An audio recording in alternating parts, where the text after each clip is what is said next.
welcome to another episode of Analysis is Magic. So thanks to Digibrony, the topic of the relationship between free will and the question of good and evil has popped up again, and a lot of people are joining in on the conversation. Apparently that conversation now includes me, as I've been asked by the one Iromancer, sorry if I got the name wrong, what my view on the topic is. Luckily, my view on the topic can be summed up quite easily. I think the question is completely irrelevant.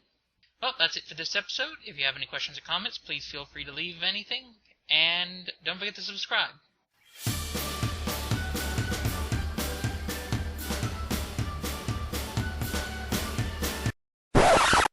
Okay, that probably requires a little more explanation, doesn't it?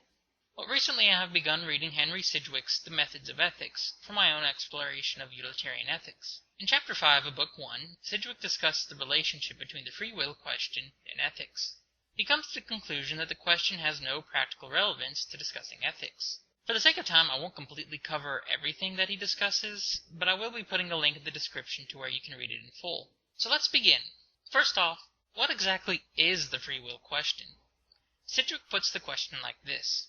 Is the self to which I refer, my deliberate volitions, a self of strictly determinate moral qualities, a definite character partly inherited, partly formed by my past actions and feelings, and by any physical influences that may have unconsciously received, so that my voluntary action, for good or for evil, is at any moment completely caused by the determinate qualities of this character, together with my circumstances, or the external influences acting on me at the moment, including under this latter term my present bodily conditions, or is there always a possibility of my choosing to act in the manner that I now judge to be reasonable and right, whatever my previous actions and experiences may have been? The determinist view is, of course, that our actions are determined by a variety of factors external to ourselves, while the libertarian position holds we are capable of acting independent of these factors. But how does this question relate to ethics? The libertarian position states that in judging what I ought to do implies that I can do it, and that praise or blame implies that I could have acted otherwise. Sidgwick, however, argues that these are in fact two separate questions and should be discussed separately, as the question of praise or blame is not focused on the present or future freedom of the agent, but instead on the past freedom of the agent. So with the question of moral actions separated from the judgment of blame and praise, Sidgwick begins to discuss the relationship between free will and moral actions, and why the question of free will is irrelevant to the discussions of the latter. This discussion occurs in two parts: the relation of free will to the value of the ultimate ends of ethical actions, and the relation between free will and the means to those ends. For Sidgwick, there are two possible ultimate ends that a system of ethics strives for. The first is happiness, such as in a utilitarian system, and the other excellence or perfection, such as in deontology or what we would now label virtue ethics. If happiness is taken as the ultimate end of ethics, then there is nothing in the theory of determinism that would require us to reject it. Theories which hold excellence to be the ultimate end, excellence is considered to be valuable in of itself. If this is so, then the manifestations of virtue are no less admirable simply because we can trace this back to inherited dispositions developed by a careful education. Therefore, regardless of the ultimate end of ethics chosen, the value of these ends are not affected by whether we accept the deterministic or libertarian view. As for the relationship between these ends and the means to achieving these ends, Sidgwick also states the question of free will appears to have no practical effect. An act does not appear to be more or less a means to an end simply because it is predetermined. Furthermore, in considering the question of how to act in any situation, we have to take into account the probable future actions of others and of ourselves. This, of course, requires us to be able to predict human behavior. The determinist position has no problem with this, as if behavior is determined by a series of cause and effect with perfect knowledge, prediction of behavior would be possible. Even if we accept libertarianism, however, free will simply becomes an unknown cause of behavior, and recognizing its existence does not lead us to modify our predictions. To demonstrate this, Sidgwick proposes a thought experiment.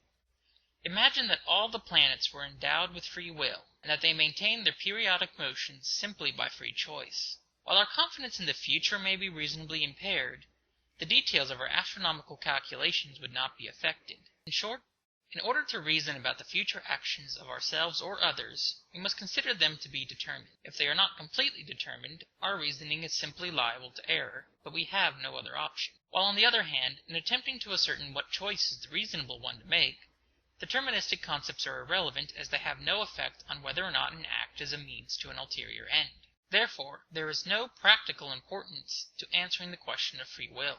With both the ends of ethics and the means of ethics not being affected by the free will question, we finally return to the question of how free will interacts with the question of blame and reward. Sidgwick is willing to admit that in regards to this question, adopting a deterministic position does have an effect. By accepting that actions are the result of causes antecedent or external to a person, moral responsibility no longer rests on them.